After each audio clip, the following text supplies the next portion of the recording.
الحمد لله رب العالمين والصلاة والسلام على سيد الأنبياء والمرسلين محمد وآله وأصحابه أجمعين أما بعد. عن ابن عباس رضي الله عنهما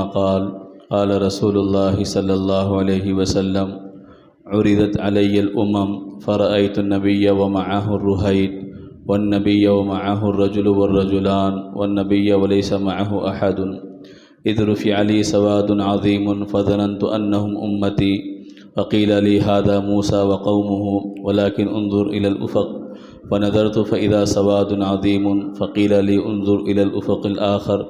فإذا سواد عظيم، فقيل لي هذه أمتك ومعهم 70,000 يدخلون الجنة بغير حساب ولا عذاب. ثم نهض فدخل منزله فخاض الناس في أولئك الذين يدخلون الجنة بغير حساب ولا عذاب، فقال بعضهم: فلعلهم الذين صحبوا رسول الله صلى الله عليه وسلم، وقال بعضهم: فلعلهم الذين ولدوا في الإسلام فلم يشركوا بالله شيئا وذكروا أشياء، فخرج عليهم رسول الله صلى الله عليه وسلم فقال: ما الذي تخوضون فيه؟ فأخبروه فقال: هم الذين لا يرقون ولا يسترقون ولا يتطيرون وعلى ربهم يتوكلون. فقال عكاشة بن محسن فقال: ادعوا الله أن يجعلني منهم، فقال: أنت منهم. ثم قال رجل آخر فقال: ادعوا الله أن يجعلني منهم، فقال: سبقك بها عكاشة. متفق علیہ. قابل احترام بزرگوں اور بھائیوں، آج جو حدیث کا عنوان ہے ہمارا وہ ہے یقین اور توکل کے عنوان پر امام نووی رحمۃ اللہ علیہ نے حدیثوں کو نقل کیا ہے کہ یقین کیسا ہونا چاہیے، اللہ تبارک و تعالیٰ پہ توکل اور بھروسہ کیسا ہونا چاہیے. اس سلسلے میں قرآن کریم کی چند آیتوں کو بھی ذکر کیا گیا ہے کہ جن میں اللہ پر توکل کرنے اور اللہ پر بھروسہ کرنے کا حکم دیا گیا ہے، اور صحابہ کرام اور خود انبیاء اللہ پر کیسے بھروسہ کرتے تھے، کیسے یقین کرتے تھے، ان آیتوں میں ذکر کیا گیا ہے. اس کے بعد اس عنوان کے تحت تقریباً 10 حدیثیں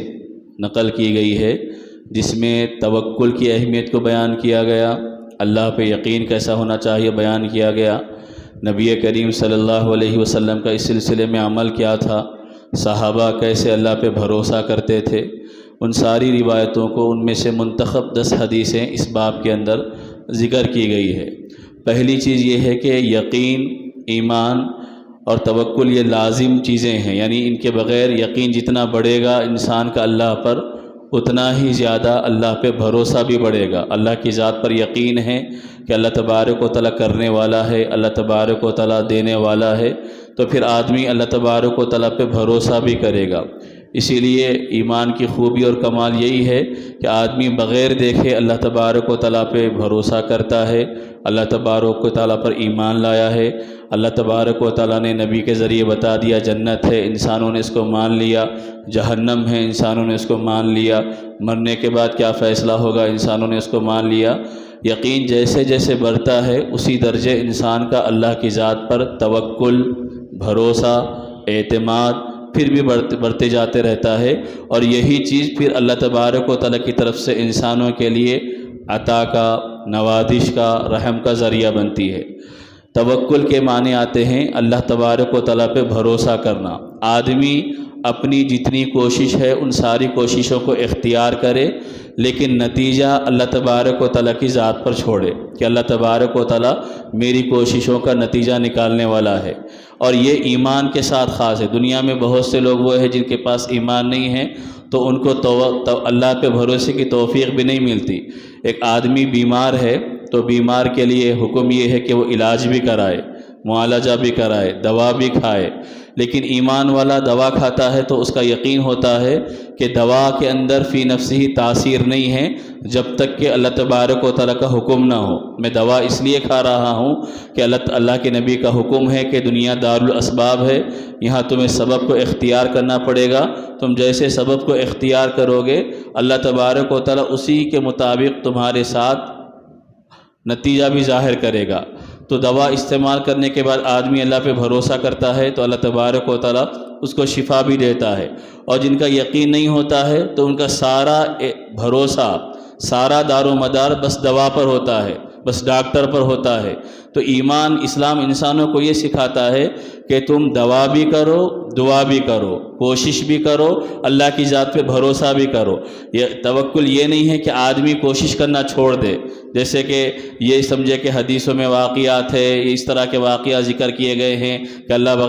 بغیر کوشش کے بھی بعض اوقات دے دیتا ہے۔ تو اللہ تو ہر چیز پر قادر ہے دینے کے لیے، لیکن اللہ نے دنیا کا نظام یہ بنایا ہے، آپ جیسی محنت کریں گے اللہ تبارک و تعالیٰ اسی کے مطابق نتیجہ انسان کے لیے ظاہر فرماتا ہے۔ کوئی محنت ہی نہ کرے اور یہ چاہے کہ مجھے کامیابی مل جائے، تو عام دنیا کا دستور نہیں ہے کہ بغیر محنت کے کامیابی ملتی ہے۔ آدمی چل کر باہر جائے گا تو اس کے لیے کچھ چیزیں، سہولتیں، راستے ملیں گی، اور اگر کوئی بیٹھ کر یہ سوچے کہ مجھے راستہ مل جائے تو کوئی راستہ اس کو ملنے والا نہیں ہوگا۔ تو توکل جس کو قرآن میں، حدیث میں بیان کیا گیا ہے، وہ توکل یہ کہ آدمی کوشش بھی کرے اور اللہ کی ذات پہ بھروسہ بھی کرے۔ جیسے ایک صحابی ایک مرتبہ نبی کریم صلی اللہ علیہ وسلم کے پاس آئے اور آ کے عرض کرنے لگے کہ اللہ کے نبی، میرا یہ اونٹ ہے،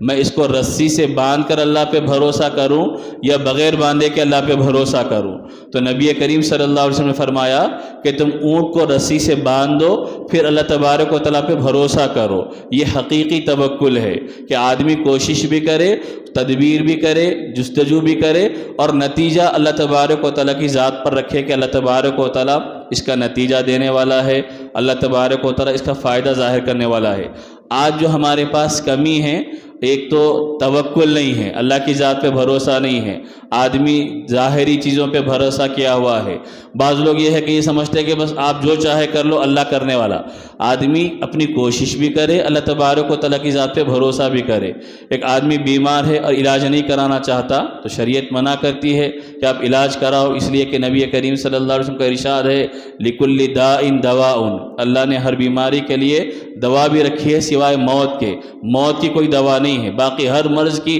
اللہ تبارک و تعالیٰ نے دوا رکھی ہے۔ اب وہ علاج نہیں کرائے اور یہ سمجھے کہ میں توکل کر رہا ہوں تو عقل مندی کے خلاف ہے۔ تو اس میں بنیادی چیز کہ آدمی کوشش بھی کرنے والا بنے، اللہ کی ذات پہ بھروسہ رکھنے والا بھی بنے۔ تو یہاں پر اس سے متعلق آیتوں کو ذکر کیا گیا ہے۔ توکل کا نتیجہ کیا ہوتا ہے؟ اللہ نے قرآن کریم میں سورہ طلاق میں فرمایا وَمَن يَتَوَكَّلْ عَلَى اللَّهِ فَهُوَ حَسْبُهُ، جو اللہ پہ بھروسہ کرتا ہے اللہ ان کے لیے کافی ہو جاتا ہے، اللہ پھر ان کے لیے راستے بناتا ہے۔ پھر اس کے بعد بعض جگہ فرمایا گیا جو اللہ تبارک و تعالیٰ سے توکل اختیار کرتے ہیں تو پھر اس کے نتیجے میں اللہ تبارک و تعالیٰ ان کا مددگار بن جاتا ہے، ان کی نصرت کرنے والا بن جاتا ہے۔ تو آیتیں تو قرآن کریم کی بے شمار ہے۔ یقین ہے، یقین کہتے ہیں کہ آدمی کو کسی چیز میں بالکل شک نہ ہو، اس کو یقین کہتے ہیں۔ جیسے ایک آدمی کو معلوم ہے کہ آگ ہے تو آگ جلانے والی ہے، اس کے بارے میں آدمی کو یقین ہے۔ یقین کے بھی علماء نے درجے لکھے ہیں جو خود قرآن کریم سے ثابت ہے درجے۔ ایک یقین آپ کو علم ہے کہ آگ جلاتی ہے، اس کا علم ہے، اس کو علم الیقین کہتے ہیں۔ دوسرا یہ کہ حق الیقین، عین الیقین ہے دوسرا، کہ آگ جلاتی ہے علم ہو گیا، لیکن آپ آنکھوں سے دیکھ رہے کہ کسی جگہ آگ لگی ہوئی ہے اور آگ کے نتیجے میں دکان جل رہی ہے، جھاڑ جل رہا ہے، اس کو کہتے ہیں عین الیقین، یعنی آپ نے آنکھوں سے دیکھ لیا، جس چیز کا آپ کو علم تھا اس کا آپ کو تجربہ بھی، اس کا مشاہدہ بھی ہو گیا۔ اور تیسرے نمبر پر ہے حق الیقین، کہ آدمی کو خود جل جائے، آدمی کی انگلی جل جائے یا آدمی کا کپڑا جل جائے تو اس کو تجربہ بھی ہو جاتا ہے کہ اس کا نتیجہ کیا ہوتا ہے۔ تو انسان دنیا میں، قرآن کریم میں اللہ نے فرمایا کہ جو لوگ جہنم کا انکار کرتے ہیں کل جہنم میں جانے کے بعد ان کو علم الیقین بھی ہو جائے گا، حق الیقین بھی ہو جائے گا، وہ جہنم کو اپنی آنکھوں سے بھی دیکھ لیں گے۔ جیسے کہنے والے کہتے ہیں کہ جنت بھی ہے دوزخ بھی ہے، نہ مانے تو مر کے دیکھ۔ جنت بھی ہے دوزخ بھی ہے۔ آدمی جب، جو لوگ انکار کرتے ہیں کہ بھائی مرنے کے بعد کچھ بھی نہیں ہے، آپ مرو پھر معلوم ہوگا کہ مرنے کے بعد سب کچھ ہے، وہاں کی زندگی کی الگ حساب و کتاب ہوگا۔ تو دو چیزیں، یقین اور توکل، دونوں ملی ہوئی چیزیں ہیں، الگ نہیں ہو سکتی۔ تو یہ ایک بنیادی بات اس باب کے تحت، یا عنوان جو ٹائٹل ہے اس کے تحت میں نے آپ کے سامنے ذکر کی۔ باقی اس کے بعد ایک لمبی حدیث پڑھی گئی تھی، وہ حدیث حضرت ابن عباس رضی اللہ تعالیٰ عنہ سے منقول حدیث ہے۔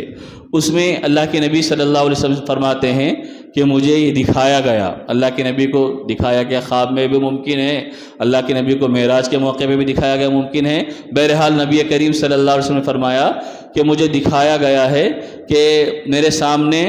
گزشتہ امتیں پیش کی گئی، گزشتہ جو قومیں گزری تھی وہ قومیں پیش کی گئی، میں نے دیکھا کہ ایک نبی کے ساتھ کچھ لوگ ہیں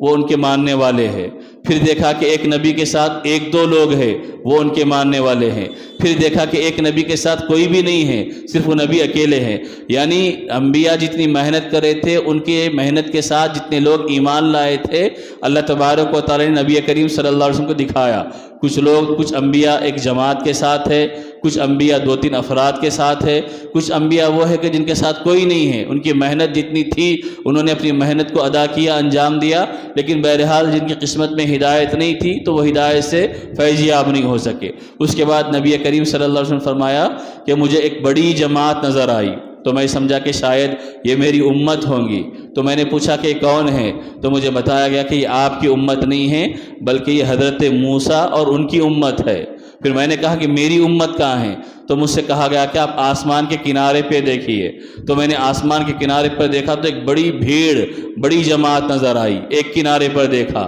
پھر مجھ سے کہا گیا کہ آپ دوسرے کنارے پر دیکھیے، میں نے دوسرے کنارے پر دیکھا تو ایک بڑی تعداد مجھ کو نظر آئی، یعنی آسمان کے کنارے پورے لوگوں سے بھرے ہوئے ہیں۔ تو میں نے پوچھا کہ یہ کون ہے، تو مجھے کہا گیا ہذہ امتک، یہ آپ کی امت ہے، یعنی سب سے بڑی تعداد اس امت کی نبی کریم صلی اللہ علیہ وسلم کو دکھائی گئی، جنہوں نے آپ کی بات مانی، آپ کی اطاعت کی، آپ کی فرما برداری کی۔ اس کے بعد نبی کریم صلی اللہ علیہ وسلم فرمایا گیا کہ آپ کی امت کے 70,000 لوگ وہ ہوں گے جو بغیر حساب کے، بغیر عذاب کے جنت میں داخل کر دیے جائیں گے۔ اللہ کی نبی رحمت دو عالم صلی اللہ علیہ وسلم نے صحابہ سے اتنا بیان کیا، اس کے بعد آپ اپنے حجرے مبارکہ میں تشریف لے گئے، اندر کمرے میں چلے گئے۔ اب صحابہ آپس میں بیٹھے ہوئے ہیں، وہ لوگ آپس میں بات چیت کر رہے کہ آخر وہ 10,000 70,000 لوگ کون ہوں گے کہ جو بغیر حساب کے، بغیر عذاب کے جنت میں داخل کر دیے جائیں گے۔ بعض صحابہ نے کہا کہ شاید وہ اللہ کے نبی کے صحابہ ہوں گے کہ جن کو اللہ کے نبی کی صحبت نصیب ہوئی،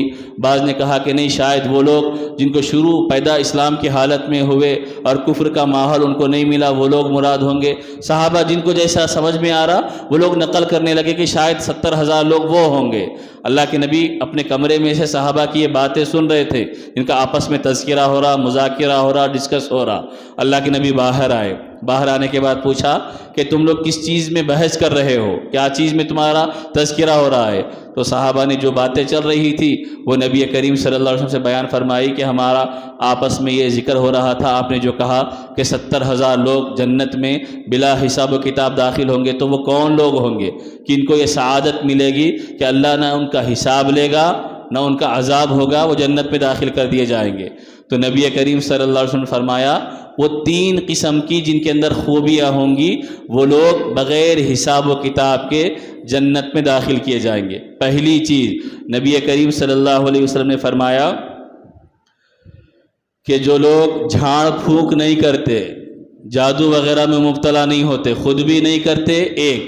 دوسروں کو بھی نہیں کراتے، اور تیسری چیز نبی کریم صلی اللہ علیہ وسلم نے فرمایا کہ جو لوگ بدگمانی، بدشگونی نہیں لیتے، جن کے پاس بدشگونی والا مزاج نہیں ہوتا، جادو نہیں کرتے، جادو نہیں کراتے، بدشگونی نہیں لیتے، جن کے اندر یہ 3 خوبیاں ہوں گی، ایسے لوگ جنت میں بلا حساب و کتاب اللہ تبارک و تعالی داخل فرمائیں گا۔ اب یہاں پر پہلی بات آپ یہ سنیے، 70,000 کا لفظ ذکر کیا گیا، محدثین نے فرمایا کہ یہ تو ایک لفظ ذکر فرمایا، اللہ تبارک و تعالی بڑی تعداد میں ایسے لوگوں کو داخل فرمائیں گا۔ دوسری چیز یہاں پر یہ ذکر کی گئی، جادو کرنا نہیں، جھاڑ پھونک نہیں کرنا، تعویذ گنڈے وغیرہ جس کو ہم لوگ کہتے ہیں وہ نہیں کرنا۔ دوسری چیز ذکر کی گئی کرنا بھی نہیں، کرانا بھی نہیں، وہ بھی منع ہے۔ تیسری چیز ذکر کی گئی بدشگونی نہیں لینا، بدفعلی نہیں لینا، جیسے بدفعلی لیتے، بہت ساری چیزوں میں بدفعلی لیتے۔ اب خاص کر آپ اس کو ذہن میں رکھیں، محرم کا مہینہ ہے، لوگ اس میں شادی خوشی نہیں کرتے، بدفعلی لیتے، خاص کر آئندہ سفر کا مہینہ ہے اس کو منحوس سمجھتے، اس میں بھی خوشی کا کام نہیں کرتے، بدفعلی لیتے کہ سفر میں شادی کریں گے تو نحوست آ جائیں گی، یا فلاں چہارشنبے کو دن کام کریں گے تو نحوست آ جائیں گی، یا فلاں چیز کریں گے تو نحوست آ جائیں گی، یہ بدفعلی لینا ہے، اسلام اس سے منع کرتا۔ زمانے جاہلیت میں لوگ کئی قسم سے بدفعلی لیتے تھے، ان کو سفر کرنا ہوتا، سفر کرنے کے لیے وہ کیا کرتے، پرندوں کو ہوا میں اڑاتے، اگر پرندہ رائٹ سائڈ چلے گیا تو سمجھتے کہ سفر کر سکتے، لیفٹ سائڈ اڑا تو سمجھتے کہ سفر نہیں کر سکتے، تیروں کو وہ کاغذوں کو رکھتے، اس کے ذریعے پرندہ اس کو اڑاتے، تیر نکالتے، اس میں ہاں آ گیا تو سفر، نہ آ گیا تو سفر نہیں۔ ایسی کئی قسم کی بدشگونیاں، بدفعلیاں ان کے اندر پائی جاتی تھی، اور آج بھی ہمارے معاشرے کے اندر اچھے اچھے نیک دیندار نظر آنے والے لوگ بھی ان بدشگونیوں میں مبتلا ہوتے ہیں۔ ہم نہیں ہیں، ہمارے گھر والے مبتلا ہے، ہم منع نہیں کر رہے، گھر کی عورتیں بدشگونی میں مبتلا ہے کہ یہ مہینے میں یہ نہیں کرنا، وہ مہینے میں وہ نہیں کرنا، یہ دن یہ نہیں کرنا، یہ تاریخ میں یہ نہیں کرنا، ہم خاموش بیٹھے ہوئے، ہم منع نہیں کر رہے۔ اس کا مطلب یہ ہے کہ آپ کو اللہ کی ذات پہ بھروسہ نہیں ہے۔ اگر اللہ کی ذات پہ بھروسہ ہوتا تو آدمی دین کو اہمیت نہیں دیتا، تاریخ کو اہمیت نہیں دیتا۔ جو دین کو اہمیت دیتے ہیں، تاریخ کو اہمیت دیتے ہیں، ان کا توکل اللہ پر نہیں ہے، ان کا یقین اللہ پر نہیں ہے۔ اسی طرح جو جادو کراتے، یہ بھی بہت بڑی بلا، بہت بڑی مصیبت ہے۔ جادو کا ہونا حق ہے، جادو آپ کسی پر کرائیں گے تو جادو ہوتی، اسی لیے قرآن کریم میں جادو سے بچنے کا طریقہ بتایا گیا کہ معوذتین قل اعوذ برب الفلق قل اعوذ برب الناس پڑھنے کا اہتمام کرو۔ خود نبی نے فرمایا کہ جب تم اپنے بستر پر چلے جاؤ تو 3 مرتبہ ان 2 سورتوں کو پڑھ کر اپنے جسم پر پھیر لو، اللہ تم کو جادو کے اثرات سے محفوظ رکھے گا۔ اور وہ سورہ قل اعوذ برب الفلق قل اعوذ برب الناس نازل ہوئی اس لیے تھی کہ جادو کے اثر کو توڑا جائے۔ تو جادو کا ہونا تو یقینی ہے، لیکن جادو کرانا یا پھر جادو کے شک میں مبتلا ہو جانا یہ انسان کے لیے ہلاکت کا ذریعہ ہے۔ بس شگون جادو کرانے کے بارے میں، جادو کے بارے میں یہ بھی ہے کہ جن کے وہم و بعض اوقات لوگوں کے وہم و گمان میں چڑھ جاتا، کچھ حالات گھر میں خراب چل رہے، چاہے کاروبار کے اعتبار سے یا گھریلو اعتبار سے یا رشتے نہیں آ رہے، اب لوگ خامخواہ کا یہ سمجھتے کہ فلاں نے کرا دیا، شاید اس واسطے کاروبار نہیں چل رہا، اس واسطے گھر میں رشتے نہیں آ رہے، اس واسطے گھر میں خیر و برکت نہیں آ رہے۔ اب اس کے نتیجے میں وہ عاملوں کی چکر لگاتے پھرتے رہتے، اور آج کل آپ کو معلوم ہونا چاہیے کہ صحیح معنی میں علاج کرنے والے عامل آپ کو ڈھونڈنے سے کم ملیں گے، بس لوٹنے والے، لوگوں کی نفسیات، ان کے مزاج کو دیکھ کر وہ لوگ لوگوں سے پیسے اینٹتے رہتے ہیں، پیسے کھینچتے رہتے۔ معلوم ہے کہ لوگ کم اعتقاد میں مبتلا ہے، اللہ کی ذات پہ بھروسہ نہیں ہے، ان پر ایمان نہیں ہے۔ اب ان کو گھماؤ پھراؤ، وہ 4 رشتوں کے بارے میں پوچھ لیں گے کہ آپ کو کس پر یقین شک ہے، کس کے اوپر شک ہے، وہ اپنے اندازے سے مطابق لوگ بتا دیں گے، تو وہ کہیں گے ہاں یہ تمہارے رشتہ دار ہے، انہوں نے تمہارے پر جادو کرایا۔ اب رشتے بھی کٹ رہے، ناطے بھی ٹوٹ رہے، تعلقات بھی ختم ہو رہے، اور سب سے بڑی چیز اللہ کے اوپر جو یقین ہونا چاہیے وہ یقین بھی ختم ہو رہا۔ اب اس میں جو اعتدال والا طریقہ ہے وہ یہ ہے کہ بعض لوگ اس میں شدت یہ کرتے، جیسے تعویذ وغیرہ کا معاملہ ہے تو تعویذ پہننا ناجائز ہے کہتے، بالکل ناجائز، شرک۔ بعض روایتوں میں بیان کیا گیا ہے التمائم شرک، کہ تعویذ شرک ہے۔ لیکن اس میں جو صحیح علماء نے بات لکھی ہے وہ یہ ہے کہ پہلی چیز جس کو پڑھنے کے قابل ہے ان پڑھنا چاہیے، دعائیں سیکھنا چاہیے۔ آدمی جیسے جیسے بڑا ہو رہا، عمر جیسے جیسے بڑھتے جا رہی، یاد کرنے کے قابل ہو گیا، آیت الکرسی یاد کرے، معوذتین یاد کرے، یا حدیث میں جو دعائیں اللہ کے نبی صلی اللہ علیہ وسلم نے بچنے کی بیان کی ہے ان دعاؤں کو یاد کرے، اور از خود اپنی طرف سے ان دعاؤں کا صبح و شام ورد کرنے والا بنے۔ باقی یہ کہ جو بچے پڑھ نہیں سکتے، چھوٹے بچے ہیں، ان کو ہم پڑھ کر پھونکے۔ دوسری چیز یہ کہ اگر قرآن کی آیتیں ہیں یا حدیث کی دعائیں ہیں، ان دعاؤں کو کاغذ پر لکھ کر بچے کے گلے میں بطور تعویذ ڈال دے تو اس میں کوئی مذائقہ نہیں ہے۔ اس میں سمجھنے والی چیز یہ ہے کہ آیتیں قرآن کی ہونا چاہیے یا دعائیں حدیث کی ہونی چاہیے، اس کے علاوہ منتر ونتر، نقشے اقشے، لکیریں وغیرہ اس کا اعتبار نہیں ہے۔ اور دوسری چیز اس میں یہ ہے کہ آدمی کو اس پر اتنا، بعض لوگ تعویذ پہ بھروسہ کرتے، جیسے آپ آج بھی دیکھیں گے بڑی بڑی عمر کے نوجوانوں کو پیروں میں کالی ڈوری بنی ہوئی رہتی، گلے میں کالی ڈوری ڈال کے، بھئی آپ بڑے ہو گئے، آپ پڑھنے کے قابل ہے، آپ دعا یاد کرنے کے قابل ہے، آپ ڈوری ڈالے تو نہیں چلتا۔ 1000 ڈوریاں، کالا جسم پورے ڈوریوں سے بھر دو تو بھی کچھ بھی نہیں ہوتا۔ آپ پڑھ سکتے ہیں، اگر یاد نہیں ہے تو پیپر پر لکھ کر یاد روزانہ اس کو پڑھتے رہو، 10 دن 1 مہینہ پڑھیں گے تو خود بخود اب دعا یاد ہو جاتی۔ لیکن آپ بائیں پیر پہ کالی ڈوری لگا لیے یا تلوے کے نیچے ایلوا لگا لیے، کالا وہ اس کا جو وہ رہتا کالا نشان لگا لیے، اس سے کچھ نہیں ہوتا۔ اس واسطے جو پڑھنے کے قابل ہے ان پڑھنا، جو پڑھ نہیں سکتے چھوٹے بچے ہیں ان کو ڈال دیں گے تو کوئی حرج نہیں ہے، وہ ڈال سکتے۔ لیکن اس میں بھی 2 چیزیں، قرآن کی آیتیں ہونا، حدیث کی دعائیں ہونا، اور دوسری چیز آدمی کو تعویذ گنڈوں پر اتنا بھروسہ نہیں ہونا بس وہ ڈال دیں گے تو سب ہو جائے گا۔ جیسے لوگ کاروبار نہیں چل رہا، تعویذ لے کر آ کے تعویذ کے واسطے پھریں گے، پلیتے کے واسطے پھریں گے، لیکن یہ نہیں سوچتے کہ میرے اعمال کیا ہے، میں نماز پڑھ رہا ہوں یا نہیں پڑھ رہا ہوں، میں دعا کر رہا ہوں یا نہیں کر رہا ہوں، میں حلال کی کوشش کر رہا ہوں یا نہیں کر رہا ہوں، وہ چیزوں کی فکر نہیں ہے۔ بس یہ فکر ہے کہ دکان میں ایک ناریل لا کر لگا دو یا ریٹھا لا کر لگا دو یا کچھ اور چیزیں کانٹا لا کر لگا دو، ایسی چیزیں لا کر لگا دو تو تم بلائیات سے مصیبتوں سے بچ جاؤ گے۔ یہ بالکل حقیقت نہیں ہے، یہ جاہلانہ خیال ہے، یہ اسلام والا نظام نہیں ہے۔ تو آدمی اس میں جو بیان کیا گیا ہے کہ جادو نہ کرنا نہ جادو کرانا، تو آدمی کا ذہن مزاج بھی یہ بننا چاہیے۔ طوطا والا آ گیا وہاں جا کے ہاتھ دکھا رہے، اللہ کے نبی نے فرمایا اگر کوئی ایسا کرے گا تو 40 دن تک اس کی عبادت قبول نہیں ہوگی، جو فال اس طرح کا کھلائیں گے۔ بد اعتقادی دنوں پر، مہینوں پر، راتوں پر، تاریخ پر، وقت پر، یہ بھی ایمان کی کمزوری کی علامت ہے۔ تو پہلی چیز اس کو آپ یہ سمجھے، یہ حدیث اللہ کے نبی صلی اللہ علیہ وسلم نے بیان فرمائی، اتنی بڑی بشارت کہ جو ان چیزوں سے بچ جائے گا، بدشگونی سے بچے گا، جادو وغیرہ کی چیزوں سے بچے گا، تو اللہ بغیر حساب کے، بغیر عذاب کے جنت میں داخل کر دے گا۔ کتنی بڑی سعادت ہے، معمولی چیز ہے، کوئی بڑا کام بھی آپ کو کرنا نہیں ہے، بس اپنے یقین کو، اپنے اعتماد کو، اپنے توکل کو اللہ کی طرف کرے کہ اللہ سب کرنے والا ہے۔ جب ایمان بنے گا، یقین بنے گا، تو ایسی 1000 چیزیں بھی آدمی کو متاثر نہیں کرتی، بلکہ کمی آ رہی تو آدمی اپنا گریبان ٹٹولے گا، اپنی زندگی کا جائزہ لے گا کہ بھائی میرا کاروبار نہیں چل رہا، یا میرے رزق میں برکتیں نہیں آ رہی، یا میرے گھر میں پریشانی آ رہی، تو میری ذات سے یا میرے گھر کے افراد کی طرف سے کہیں کچھ دینی اعتبار سے کمی تو نہیں آ رہی کہ جس کی وجہ سے حالات میرے خراب ہو رہے۔ تو یہ اللہ کے نبی صلی اللہ علیہ وسلم کا فرمان ہے، ارشاد ہے۔ اس کے علاوہ اور بہت ساری حدیثیں، یہ تو ایک حدیث آپ کے سامنے آج پڑھی گئی، 9 حدیثیں اور ہے جو انشاءاللہ آپ کے سامنے ذکر کی جائیں گی، جس میں اللہ کے نبی نے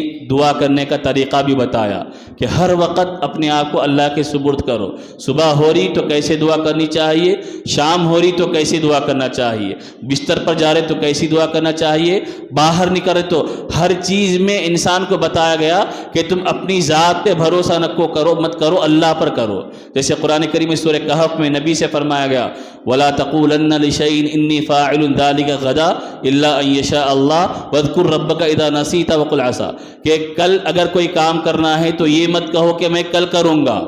بلکہ یہ کہو کہ اگر اللہ نے چاہا انشاءاللہ میں کل کروں گا۔ اس واسطے کہ تمہارے اندر کرنے کی طاقت نہیں ہے، اللہ کرانے والا ہے۔ تم یہ کہو گے کہ میں کل کروں گا تو کل تم بیمار بھی ہو جا سکتے ہو، کل دکان بھی نہیں جا سکتے، کل بازار بھی نہیں جا سکتے، کل کسی سے ملاقات بھی نہیں ہو سکتی۔ لیکن اللہ پہ بھروسہ کر کے کہو گے تو اللہ تمہارے لیے حالات کو بہتر رکھے گا، تمہاری صحت کو بھی بہتر رکھے گا، تمہارے دن کو بھی بہتر رکھے گا، تمہارے معاملات کو بھی بہتر رکھے گا۔ تو میرے بزرگوں، میرے بھائیوں، یہ اہم ترین عنوان ہے کہ انسان کا یقین اللہ سے بنے۔ جب یقین بنے گا تو پھر اللہ پہ بھروسہ کرنا آسان ہوگا۔ جب اللہ پہ بھروسہ کرے گا تو پھر اللہ ایسے انسان کو رائے گا نہیں چھوڑے گا، اس کی مدد کرے گا۔ اس واسطے کہ